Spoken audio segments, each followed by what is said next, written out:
तो दोस्तों नमस्कार, स्वागत है एक बार फिर से आप सभी को मेरे चैनल पे। दोस्तों इस वीडियो में हम जानेंगे कि जो सीमेंस सिपाट PS2 पोजिशनर होता है, तो इसके अंदर के जो पोटेंशियोमीटर मीटर होता है जो कि 4 टू 20 मिलिएम्पेयर फीडबैक प्रोवाइड करने में जो सहायक होता है। ये तो जो मेन फीडबैक का जो मेन जो पार्ट होता है वो होता है पोटेंशियोमीटर। तो अगर वो पोटेंशियोमीटर को आपको रिप्लेस करना है या फिर उसको चेक करना है कि प्रॉब्लम को कैसे हम फाइंड आउट करना है। अगर उसको पोटेंशियोमीटर को चेक करना है कि किस तरीके से हम चेक कर सकते हैं कि पोटेंशियोमीटर हमारा सही है कि नहीं सही है, सही से काम कर रहा है कि नहीं कर रहा है, तो कैसे उसको चेक करते हैं, तो उसके बारे में हम समझेंगे। तो अगर आपका फीडबैक का सिस्टम अगर कुछ गड़बड़ हो गया है, जैसे यानी वाल्व का फीडबैक जो है वो सही से नहीं आ रहा है, 4 टू 20 मिलीएम्पेयर आपको सही नहीं मिल रहा है, तो उसको कैसे आपको फाइंड आउट करना होता है। तो देखिए 4 टू 20 मिलीएम्पेयर को अगर आपका फीडबैक सही नहीं मिल रहा है तो उसमें इसके दो पार्ट होते हैं, एक तो एनालॉग आउटपुट कार्ड होता है और एक पोटेंशियोमीटर होता है। तो जो पोटेंशियोमीटर होता है वो एक्चुअल में 0 से 5 वोल्ट को कन्वर्जन करता है, उसके एकरा 0 से 5 वोल्ट हम अप्लाई करते हैं और उसी को वो कंट्रोल करके आउटपुट देता है। तो 0 से 5 वोल्ट का जो उसका आउटपुट आता है वो आउटपुट उसके बेस पे जो एनालॉग आउटपुट मॉड्यूल जो होता है वो 4 टू 20 मिलीएम्पेयर सिग्नल जनरेट करता है और फिर हमें फील्ड में यानी PLC और DCS पे भेजता है। तो अगर आपका 4 टू 20 मिलीएम्पेयर सही नहीं आ रहा तो एक तो आप है कि कार्ड जो है उसको रिप्लेस करके देख सकते हैं कि आपका जो एनालॉग आउटपुट मॉड्यूल वाले जो कार्ड होते हैं, यानी कि इसको हम कवर को हटाएंगे तो जो एनालॉग आउटपुट मॉड्यूल इस साइड में लगता है, तो उसको चेक करना भी यहाँ पे हमने नहीं लगाया है, अलग से रखा हुआ है, तो आपको उसको चेक करना है। अगर आपका एनालॉग मॉड्यूल जो है वो एनालॉग आउटपुट मॉड्यूल का भी प्रॉब्लम नहीं दिख रहा है, यानी दूसरा लगाने पे भी सेम प्रॉब्लम बना हुआ है, तो आपको जो पोटेंशियोमीटर होता है जो कि इसके अंदर में यहाँ पे लगा हुआ रहता है, ये जो वाइट कलर का जो देख रहे होंगे क्लच टाइप का, यानी इधर से जो केबल निकला हुआ है, ये रेवन केबल जो निकला हुआ है, ये पोटेंशियोमीटर का ही केबल लगा हुआ है। तो इसमें देखिए इस केबल में टोटली यहाँ पे 4 वायर होते हैं। इस 4 वायर में एक वायर जो होता है आपका शील्ड के लिए रहता है, बाकी के जो 3 वायर जो होते हैं वो खुद का पोटेंशियोमीटर का 3 वायर होता है। तो उसको चेक करना होता है आपको पोटेंशियोमीटर का कि पोटेंशियोमीटर हमारा सही है कि नहीं, सही से काम कर रहा है कि नहीं। अगर पोटेंशियोमीटर सही से कहीं काम नहीं कर रहा हो तो आपको पोटेंशियोमीटर को चेंज करना होता है।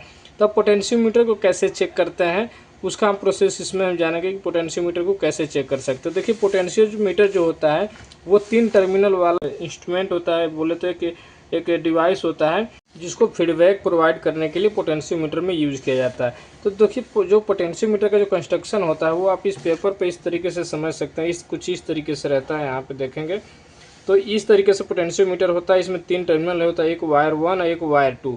ये वायर 1 और वायर 2 के बीच में एक तीसरा वायर होता है, उसको हम बोलते हैं वाइपर। तो ये वाइपर जो होता है वो रेजिस्टेंस को सिलेक्ट करने के लिए रहता है, यानी कि जैसे जैसे पोटेंशियोमीटर का जो लीवर होता है, कैम जो पीछे का जो मूव करता है, तो ये जो वाइपर वाला जो वायर होता है उस वाइपर को मूव कराता है, तो इसके रेजिस्टेंस जो होता है सिलेक्ट करता है। इसके क्रॉस में जो हम 0 से 5 वोल्ट को जो हम थ्रू कराते हैं वो वेरिएबल होता है वोल्टेज। तो उसी वेरिएबल वोल्टेज होने की वजह से ही हमें फीडबैक मिलता है। तो हम वायर 1 और वायर 2 के बीच में जो होता है इसका एक फिक्स रेजिस्टेंस होता है। तो जो सीमेंस सिपाट PS2 पोजिशनर होता है इसमें जो पोटेंशियोमीटर यूज किया जाता है उसका रेजिस्टेंस जो होता है या तो 10 किलो ओम या फिर 5 किलो ओम रहता है। वो डिपेंड होता है मॉडल नंबर की, कौन सा टाइप का मॉडल है उस पर डिपेंड करता है। तो जो 4 वायर हो गया, 4 वायर में एक वायर शील्ड के लिए रहता है या फिर रेफरेंस वायर रहता है, बाकी के जो 3 वायर होते हैं वो खुद का पोटेंशियोमीटर के लिए रहता है। तो वायर 1 और वायर 2 के बीच में आपको फिक्स रेजिस्टेंस मिलेगा 10 किलो ओम या फिर 5 किलो ओम, और बाकी के जो दो वाइपर वायर है, वाइपर और वायर 1 के बीच में अलग रेजिस्टेंस मिलेगा, वाइपर और वायर 2 के बीच में अलग रेजिस्टेंस मिलेगा। तो इन दोनों के बीच का और इन दोनों के बीच का रेजिस्टेंस को दोनों को ऐड करेंगे तो टोटल जो रेजिस्टेंस होता है उसके बराबर आना चाहिए, यानी कि वायर 1 और वायर 2 के बीच का रेजिस्टेंस है, यानी कि मान लीजिए अगर 5 किलो ओम वाला रेजिस्टेंस वाला पोटेंशियोमीटर है तो इन दोनों का अलग अलग भी अगर करेंगे तो उससे हम उसको जोड़ने के बाद उतना ही आएगा। तो इसको चेक करने का तरीका है कि सबसे पहले आप वायर 1 और वायर 2 के बीच का रेजिस्टेंस जो है उसको चेक करें। अगर 5 किलो ओम वाला होगा तो 5 किलो ओम रेजिस्टेंस आपको मिलेगा। उसके बाद आपको जो है वाइपर वायर से लेकर सेंटर वायर से लेकर वायर 1 के बीच में चेक करना है। उसके बाद क्या करना है, ये जो कैम होता है, जो पोजिशनर का जो पीछे ये जो कैम दिया रहता है जो है, इस कैम को आपको घुमा के देखना है कि रेजिस्टेंस जो होता है वो चेंज हो रहा है कि नहीं, वेरी कर रहा है कि नहीं। तो वो जैसे जैसे आप उसको घुमाएंगे पीछे से कैम को, तो यहाँ पे रेजिस्टेंस जो है वो भी वेरी करेगा। अगर उस तरीके से स्मूथली वेरी कर रहा है तो समझिए कि आपका जो पोटेंशियोमीटर है वो सही है। और अगर वो वेरी नहीं कर रहा है तो पोटेंशियोमीटर ख़राब हो चुका है। अगर या फिर जो वायर 1 और वायर 2 के बीच में रेजिस्टेंस भी नहीं आ रहा है सही से, तो वो भी आपका समझिए कि ख़राब हो चुका है। तो कैसे चेक किया जाता है, चलिए आपको समझाते हैं कि मल्टीमीटर से आपको कैसे पोटेंशियोमीटर को चेक करना है। तो चलिए दोस्तों, अभी इसके कवर को हम ओपन कर लेते हैं। और कवर ओपन करने के बाद जो इसके ऊपर जो प्रोटेक्टिव ग्लास है, इस प्रोटेक्टिव ग्लास को भी खोल के हटाना रहेगा। तो यहाँ एक सिंगल स्क्रू दिया रहता है, इसको खोल के ओपन कर लेते हैं। और ये हटाने के बाद देखेंगे दोस्तों, तो एक सामने में जो वाइट कलर का दिया गया रहता है एक टर्मिनल, यानी कि जो कनेक्टर होता है, ये वाइट का कनेक्टर। तो आप इसको छोटा वाला या फिर पतला वाला जो स्क्रू ड्राइवर होता है उसके थ्रू इसको निकाल सकते हैं इजीली, ताकि ये डैमेज ना हो, क्योंकि हाथ से निकालने में थोड़ा सा जल्दी निकलता नहीं है। तो इसको आपको इस तरीके से यहाँ से निकाल लेना है। तो इस कनेक्टर में ही दोस्तों ये 4 पिन वाला कनेक्टर होता है। देखेंगे ये इस तरीके से ये निकल चुका है। अब निकलने के बाद जो है दोस्तों, आपको इसको मल्टीमीटर से चेक करना होता है। तो यहाँ पे देखेंगे तो 4 इसमें टर्मिनल दिया हुआ है। तो इसी चारों टर्मिनल में जो ये जो देख सकते हैं, रेड कलर का जो पट्टी है ऑरेंज कलर का, तो ये जो होता है रेफरेंस वायर या फिर सील्ड वायर होता है। तो इसी इनको सील्ड वाले को छोड़ के बाकी के जो 3 वायर हैं व्हाइट कलर के, वो आपका पोटेंशियोमीटर का वायर होता है। तो उसको आपको चेक करना होता है। तो चलिए उसको हम चेक करेंगे। तो मल्टीमीटर को सबसे पहले हमें लेना है तो रेजिस्टेंस मोड में। तो रेजिस्टेंस मोड में मल्टीमीटर को रखेंगे और उसके बाद हमको रेजिस्टेंस चेक करना होता है। तो ये या तो 5 किलो ओम या फिर 10 किलो ओम की वैल्यू इसमें फुल आता है।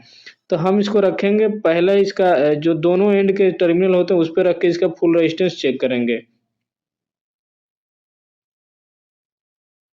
तो ये देख सकते हैं हम, ये जो शील्ड वाला है, शील्ड वाले वायर के साथ में पोटेंशियोमीटर का लास्ट वाला टर्मिनल के साथ में इसमें चेक कर रहे हैं। तो ये ओपन आ रहा है, इसमें कोई रेजिस्टेंस नहीं आ रहा है। तो आपको एक बार शील्ड वाला भी देख लेना होता है। तो शील्ड के साथ में यहाँ पे कोई रेजिस्टेंस इसका नहीं आ रहा है, तो और आना भी नहीं चाहिए।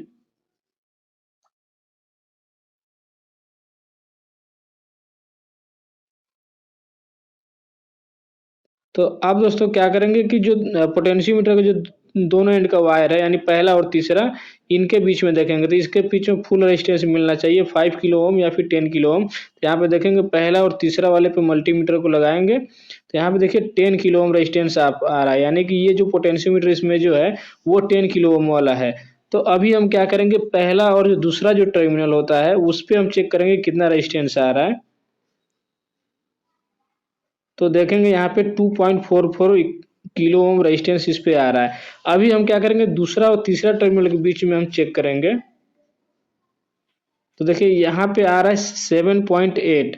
तो लगभग अगर हम इन दोनों वैल्यू को जोड़ेंगे, 2.44 है और इसको, तो ये दोनों मिलकर 10 किलो ओम के लगभग ये आएगा। तो इसी तरीके से इसको चेक करते हैं। अब हम क्या करेंगे, पोटेंशियोमीटर को पीछे से हम इसको घुमाएंगे। ये जो फीडबैक कैम दिया रहता है इससे हम थोड़ा सा इसको मूव कराते हैं। फिर उसके बाद देखते हैं कि रेजिस्टेंस में चेंजिंग हो रहा है कि नहीं हो रहा है। जो 2.44 आ रहा है उसकी वैल्यू अलग हुई होगी, और जो 7.8 आ रहा था उसकी भी वैल्यू चेंज हुई होगी। तो हम पहला और दूसरा के बीच में देखेंगे।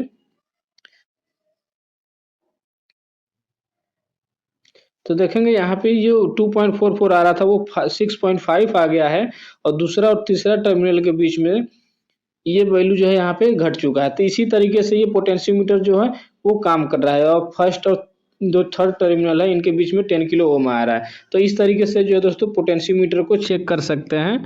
और दोस्तों अगर आपका पोटेंशियोमीटर सही होता है तो उसके बाद आपको जो एनालॉग आउटपुट मॉड्यूल जो होता है, जो कि 4 to 20 milliampere signal provide कराता है, तो उसको भी आपको चेक करना होता है। आप उसके जगह पर दूसरा कार्ड लगा के देख सकते हैं। अगर दूसरा कार्ड लगाने के बाद भी अगर काम नहीं कर रहा है, तो यानी कि कार्ड सही है और पोटेंशियोमीटर हमारा ख़राब है, तो फिर पोटेंशियोमीटर को रिप्लेस करना होता है।